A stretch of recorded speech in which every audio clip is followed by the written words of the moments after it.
welcome back. Let's get started. This is week 10, I believe. I can't believe it's already almost over. We've been at this for 10 weeks now. If you're just joining us today, welcome. This is the Own Your Story journey. It's a 12-week journey that we're doing, being led by my mom, Dr. Charleanea, who is a clinical psychologist and a life coach and a leadership expert, helping us figure out how to own the story that we're telling ourselves. This has been a 3-part journey, and we're on the 3rd and final part of this experience. Throughout the course of this 12-week journey, we've been looking at how to identify the stories that you're telling yourself, how to own that story. And now in this 3rd and final part, we're looking at how to begin to explore alternatives, how to rewrite that story and try to begin to try on new things and new experiences that might fit our life better. We're talking about expanding into possibility, which is something that feels really exciting, even though I'm a little unsure about how to even begin to do that. When I first started reading this piece of yours, it definitely left a mark on me, I think for a few reasons. I think on one hand, I'm walking away with a lot of these tips and advice, and I'm excited to kind of get deeper into that. But on the other hand, you start with such a personal and intimate part of your own experience in the workforce, especially your own experience when I was just a little kid, when you were raising me, and you were talking about working in this very corporatized, prestigious hospital environment and starting to realize that maybe this wasn't the place for you. This was coming around like a layoff season. I think for me in particular, this is really salient because I think we're in the middle of another layoff season for a variety of reasons right now. And you had made the decision to leave on your own accord. But you talk about, being at the workplace, and you said that's what trauma does. It conditions us to collapse complex situations into a single rigid meaning. It trains the brain to cling to the harshest version of the story because it feels familiar. And that was just like, whoa. Maybe you want to start there and I'm curious what it was like for you to reflect on this point in your life and how you started to come to these conclusions here. Absolutely. I think about my life, and I would say actually this experience that I had in this setting was a turning point in my life. It was a significantly pivotal time in my life. And the reason being is because up until this point, I had been relatively successful. And what I mean by relatively successful is up until this point, everything that I went for, I was able to achieve, and I did really well. And I got positive feedback. I did well in graduate school. I did well in jobs and those kinds of things. And so the reason I say that this was really pivotal in my life is the situation really was set up such that it gave me I'm going to say it forced me, but maybe if I look at this a little bit more positively, it was an opportunity. But I'll be honest, in the moment, it felt more like a forcing than an opportunity. It forced me to confront some things that I hadn't had to confront because I had always been successful. And so basically what had happened was I was in this setting, and like I said, it's a hospital setting. It's a very prestigious hospital in where I live. And just to work there, you felt very proud. I felt very proud to be there. And what ended up happening in this place is over time, I was really struggling emotionally in this place. It was right on the heels of, or the eve of, corporations taking over settings, like medical settings. Like, before, medical settings were kind of insular. They were private institutions, and it was the time of corporatization, so to speak. And so what was happening is they were coming into these hospital settings, like the one that I worked in.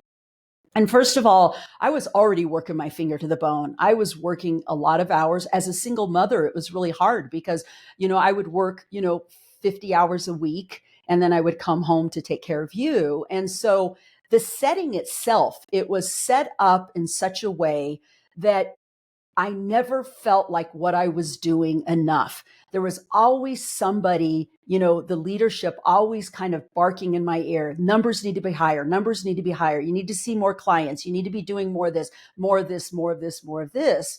And what was really hard about that was I was already a person. I was already a person who had a tremendous drive, who had that tendency toward perfectionism, who had a lot of ambition. So I was already pushing myself. So to have something outside of myself saying, you're not doing enough, you're not doing enough, you're not doing enough, what ended up happening is, I started, showing signs of this very toxic environment. And the signs that I was showing were threefold. One was I gained a tremendous amount of weight. Here I was, a person always up until this point, very fit, very health conscious, ate healthy, worked out, and I gained 50 pounds over the course of about 3 years. So that was the first telltale sign. The second telltale sign was first time in my life, I was diagnosed with high blood pressure. Mm. Never had high blood pressure ever in my life. The third telltale sign was that I was always on this edge. And when I talk about this edge, it was like I was so stressed out that I felt like anything could make me fall over. And so I was very irritable. I got depressed. I got anxious. Like I couldn't stand myself. I was miserable. So those were the signs that started to show. And I think this is really important because it goes back to one of our premises or our pillars in this 90-day challenge. And that is the idea of our body. Our body is a communicator, right? Our body doesn't lie. Our body is our partner in telling us whether we are making decisions or choices that benefit us or don't benefit us. So basically my body was showing all of these warning signs, all these different kinds of warning signs.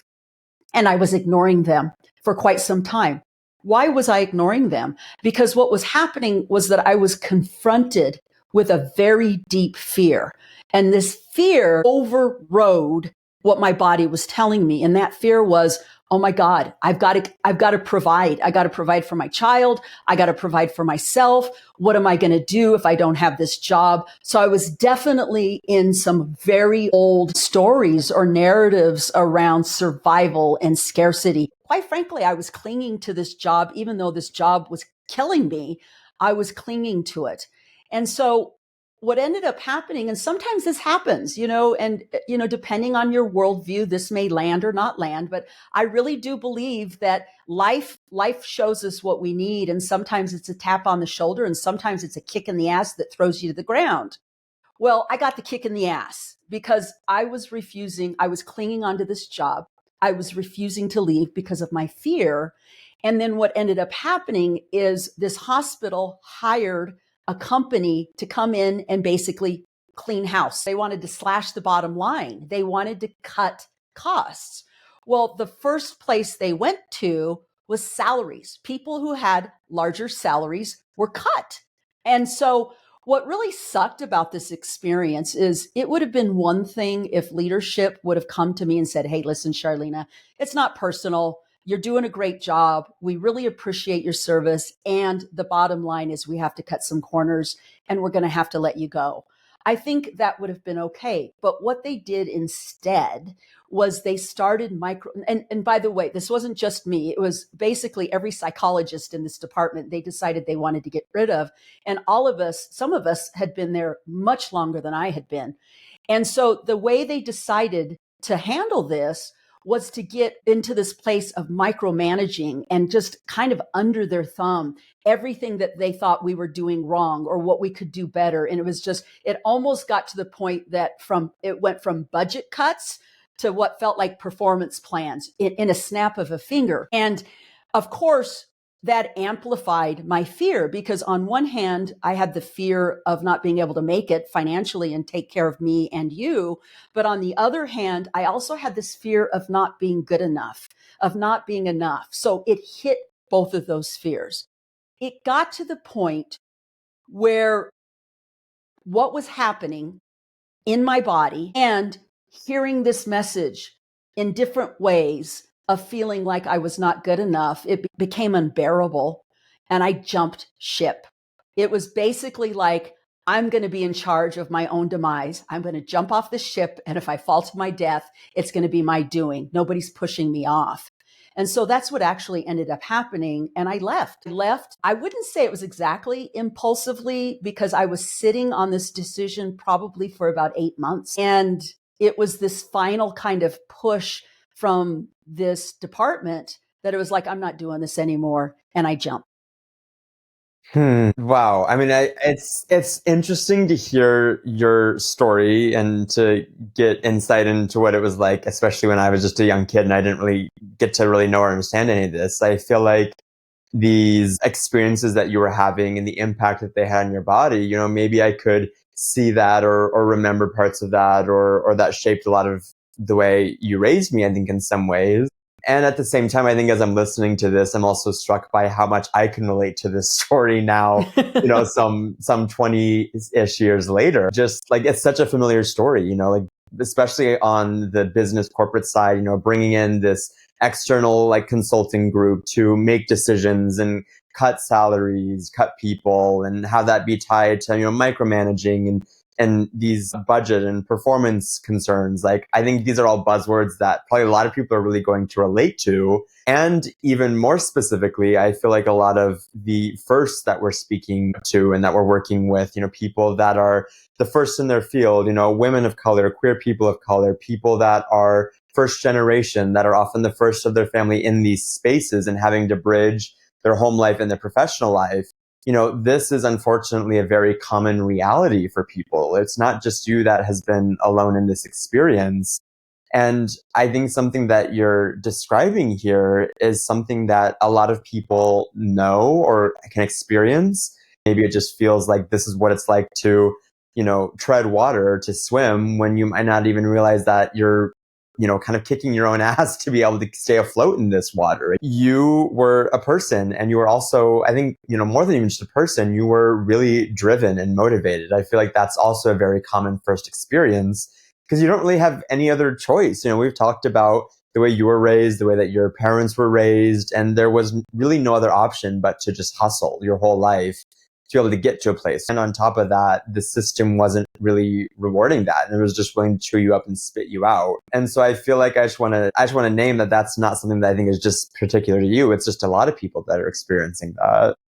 Absolutely. And you're right. We're in another season of that right now, right? I mean, there's lots of people that are confronted with this same kind of process where in this capitalistic kind of environment, it's all about the bottom line. It's about the dollar, right? And it doesn't matter. It doesn't look at human capital. It doesn't care. It just is worried about that bottom line. And so this experience for me happened well over 20 years ago. And what I'm struck by is that I'm sure that listeners are going to relate to this. Like, this is happening right now, probably even on a grander scale than what I experienced, because when I experienced this was the beginning of this. It was the very beginning of this. And we are well entrenched in some of these processes.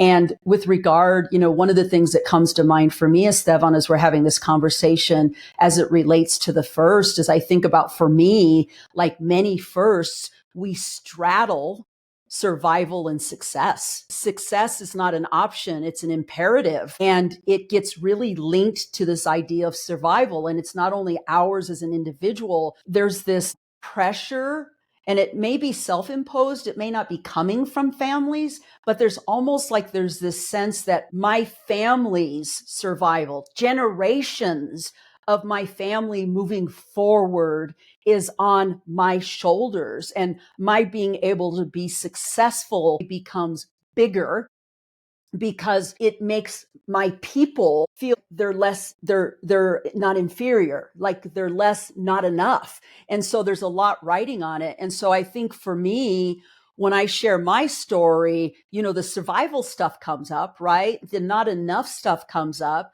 But in the moment, I wasn't thinking about the fact that not only is my individual stuff writing on this, but generations of my family on some level is piggybacking on this, Yeah.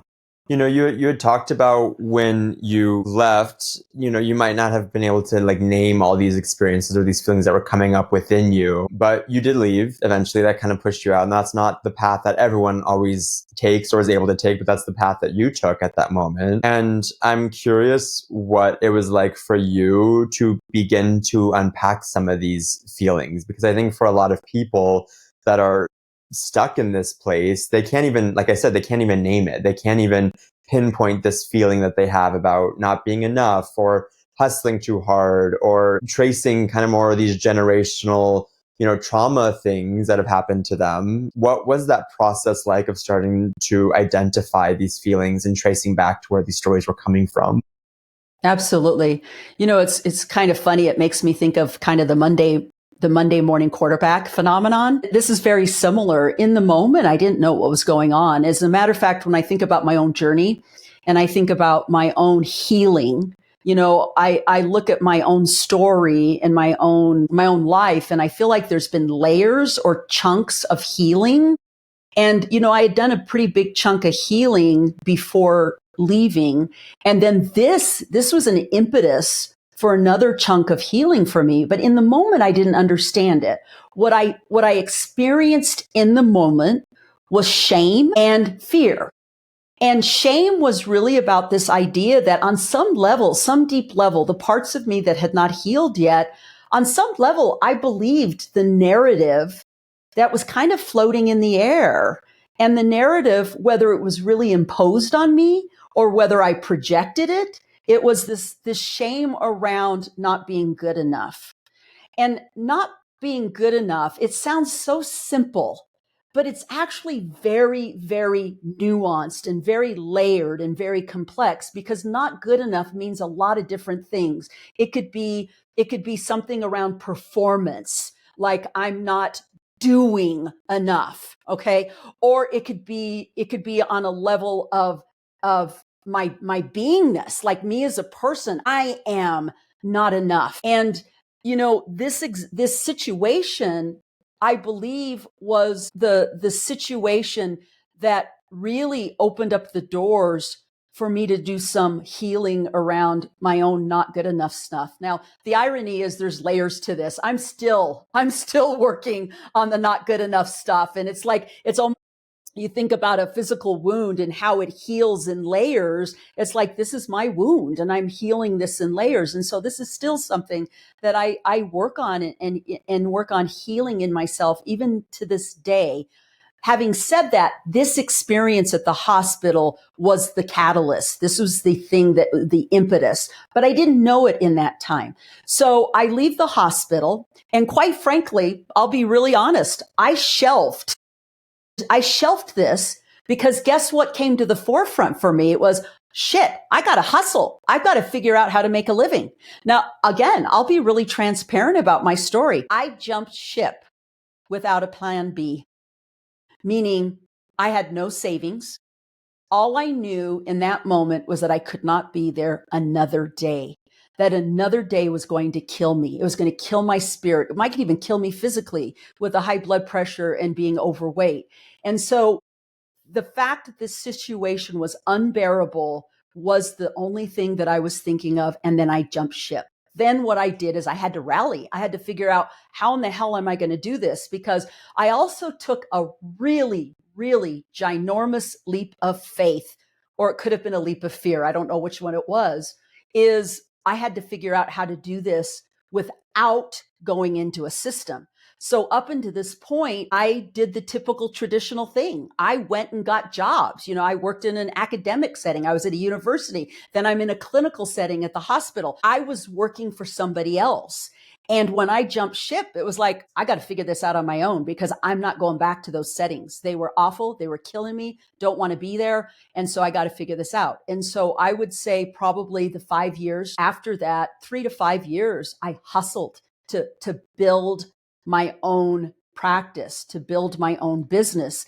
And that was my focus. So the shame around not being good enough, the healing around not being good enough got shelved, because what came to the forefront was survival, because that's how we're designed. I mean, first and foremost, we are wired to survive. that is going to be the top of the list of the agenda. And that's what it was for me. And so after I was able to get settled into my own practice and I built a successful practice, then I could go back to the healing around the not good enough stuff.